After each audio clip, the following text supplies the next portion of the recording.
The Naked Island is an exhausting film, but also a strikingly beautiful one. It follows a little farm family on Sukune, an island off the coast of Shagashima. The entire first hour is spent watching them retrieve fresh water from the coast to drag up to their little island farm. No spoilers, but rest assured, it is not a lifestyle I would choose to live myself. The remainder of the film follows the family as they go through the year. Once you've gotten a grasp on how medieval their lives are, it's startling to see that they live within a few minutes' distance of modern 1960s Japan, with tourism and commerce and modern conveniences.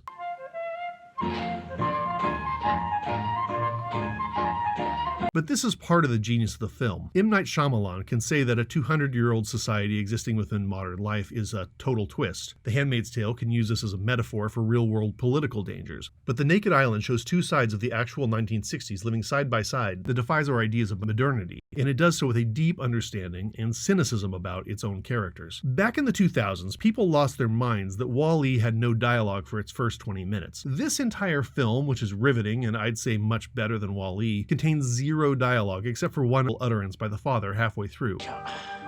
This is not a gimmick a la Mel Brooks' silent movie. No!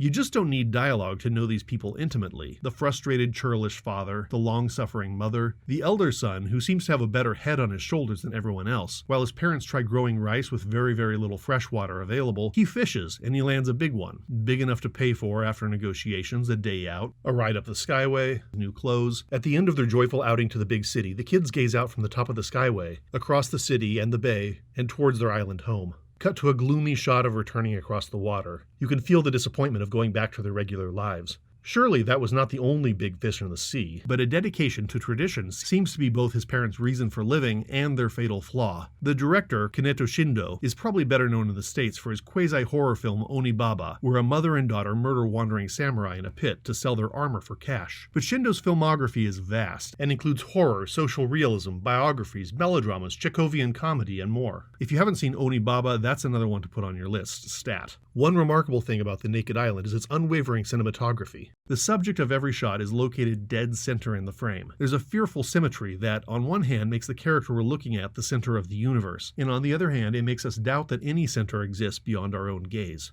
The four characters are all completely normal. No movie stars here. Now that's a lie. Taiji Toniyama had a long and impressive career, and Nobuko Otoa is of course one of the stars of Onibaba and had an even more astounding list of credits to her name. But both of the leads have a naturalistic quality to their faces and their acting which makes the film feel more like a documentary. This movie is not an easy crowd pleaser. It is an experience, and sometimes you need that from a movie. Sitting on my comfy couch, eating what I please, and chugging the water that I can get, The Naked Island is a social realist kick in the teeth. Treat yourself to a gorgeous aesthetic experience that hopefully is a sharp reminder of the blessings that you enjoy.